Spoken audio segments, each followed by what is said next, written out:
Nima bo'lyapti? Tashqarida nima bo'lyapti rostdan dada? Hech narsa bo'layotgani yo'q azizim. Ki o'yinni davom ettiraylik.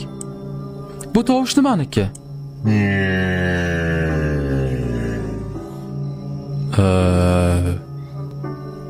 Mana bu bombardimon qilayotgan samolyot bor-ku.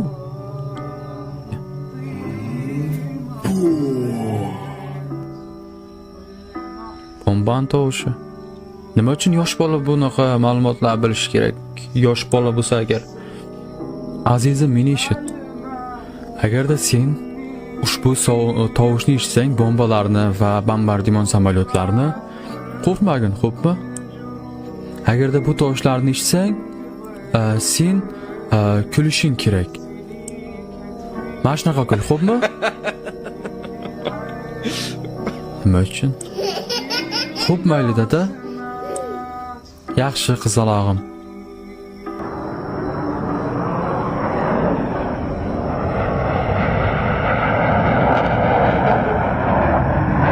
Rostam bomba tushyaptimi deyman bu yerga, tushunmayapman.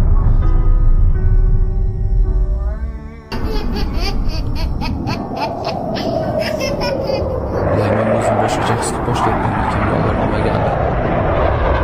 Yuragimda qanday bir g'ashlik o'zi.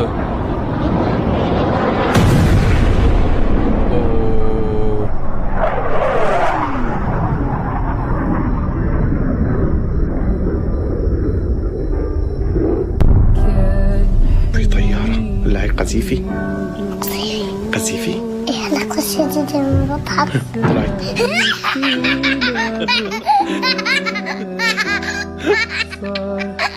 بضحك ماو قذيفي بضحك shunaqa bir qisqagina epizod bilan ko'rsatib bera olish mumkinligini, shunchaki men qanaqadir bir navbatdagi horror yoki bir shu qanaqadir bir kutilmagan skrimerli bema'no o'yinlardan biri deb o'ylagandim.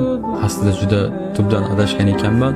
Bu o'yinni ko'rib, hozir bo'layotgan vaziyatni ko'rib, keyin hozir videoni oxirida ko'rgan hayotda sodir bo'lgan videorolikni ko'rib shuni tushunib yetyapman. Yana bir marotaba men ham sizlardan so'ragan bo'lardimki, shukr qilishni.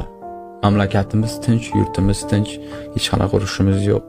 Va albatta hech qanaqa bir nolishga yoki armoni borligiga, armon bo'lish mumkinligiga, noshukrlikka hech qanaqa menimcha bizga sababimiz yo'q.